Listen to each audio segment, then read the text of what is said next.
हाँ बेटा, तो आज के लेक्चर में हमें डिस्कस करना था analytical method of LCR circuit and Q factor और रेजोनेंस फ्रीक्वेंसी क्या होती है। ठीक है, चलिए तो सबसे पहले हम क्या सॉल्व करते हैं, एलसीआर सर्किट सॉल्व करते हैं एनालिटिकल मेथड। अब इस एनालिटिकल मेथड में क्या होगा, अगर मैं एलसीआर सर्किट ड्रॉ करता हूं तो कुछ हमने इस तरह से एलसीआर सर्किट ड्रॉ किया था बेटा। इस एलसीआर सर्किट में हमने यहाँ पर VL, VC, VR, inductance, capacitance, resistance, total potential difference is VL plus VC plus VR था, करेक्ट। अब V का इक्वेशन होता है V not sine omega t is equal to VL। Induce EMF जो डेवलप हो रहा है बेटा, इंड्यूस ईएमएफ की वैल्यू होती है L di/dt according to Faraday's law plus potential difference across capacitance V equals to CV, तो V equals to Q by C plus potential difference across resistance according to Ohm's law V equals to I into R, correct. अभी इसको हम और simplify कर सकते हैं, V not sine omega t is equals to L d/dt, current can be written as dq/dt plus q by c plus I dq/dt into R। V not sine omega t is equals to L t square q/dt square plus R times of dq/dt plus q by c, correct। Now it is similar to differential equation in SHM। जैसा कि हमने SHM में differential equation पढ़ा था, इसका एक solution होता था, तो बेटा इसका भी एक solution होगा। अगर इसका solution होगा तो इसकी equation क्या होगी, y चार्ज पे कौन है, q is equals to q naught sin omega t plus theta। this is the equation of this differential equation, ठीक है। तो इसका जो solution होगा इस तरह से होगा, अगर मैं Q को डबल डिफरेंशिएट करके यहाँ पुट करता हूँ, उसकी वैल्यू को यहाँ पुट करता हूँ, डिफरेंशिएट करके इसकी वैल्यू को यहाँ पुट करता हूँ, आंसर विल बी दिस। तो हम करते हैं, चलिए। तो मैंने सबसे पहले dq/dt निकाला, Q नॉट कांस्टेंट, साइन का differentiation cos omega t plus five, time के रिस्पेक्ट में डिफरेंशिएट कर रहे तो टाइम के साथ वाली टर्म आगे आ जाएगी। Similarly d²q/dt square double differentiation omega Q not constant है, cos का differentiation minus of sine omega t plus five और टी के साथ जो है वो बाहर जाएगा।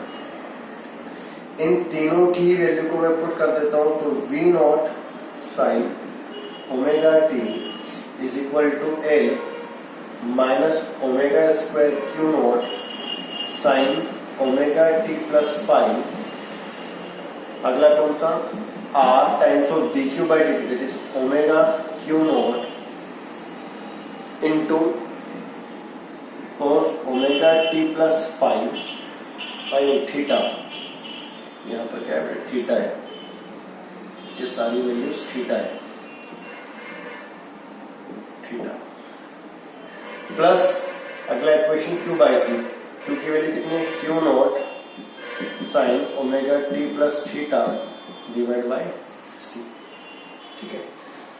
अब हम क्या करते हैं बेटा, यहाँ पर v not sine omega T, इस पूरी इक्वेशन में से Q नॉट इंटू ओमेगा में कॉमन ले लेता हूं। जब Q नॉट इंटू ओमेगा को मैं कॉमन लूंगा तो यहाँ पर Q नॉट था, कॉमन आ गया, ओमेगा तो बचेगा minus n omega into sine omega t plus theta, correct. यहाँ पर कॉमन आ गया, बचा R cos omega t plus theta plus यहाँ पर Q नॉट था, कॉमन आ गया, नीचे कौन बचेगा बेटा, omega C sign omega t plus theta, correct. अभी हमें इसको सॉल्व करना है, अगर सॉल्व करें तो मैं ऊपर वाला इरेज कर देता हूं, उसका यूज नहीं है अभी।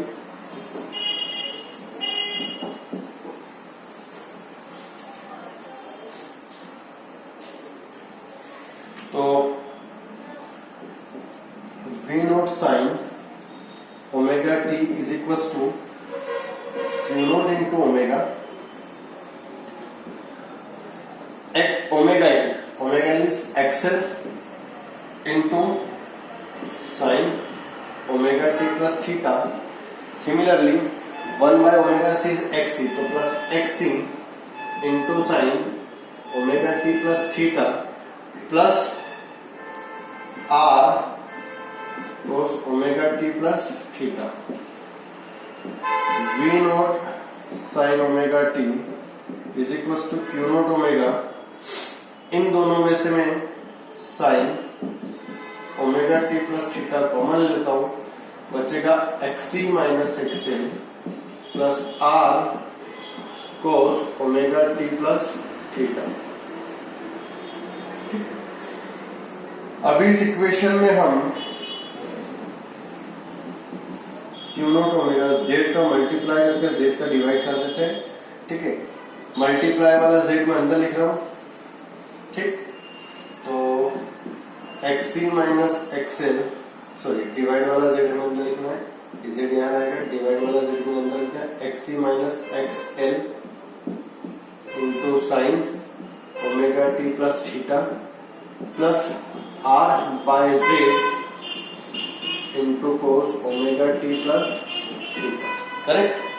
अभी V not sine omega t Q not omega Z, ये कांस्टेंट टर्म है. इस कांस्टेंट टर्म को मैं साइन फाई एज्यूम कर लेता हूं, विच इज,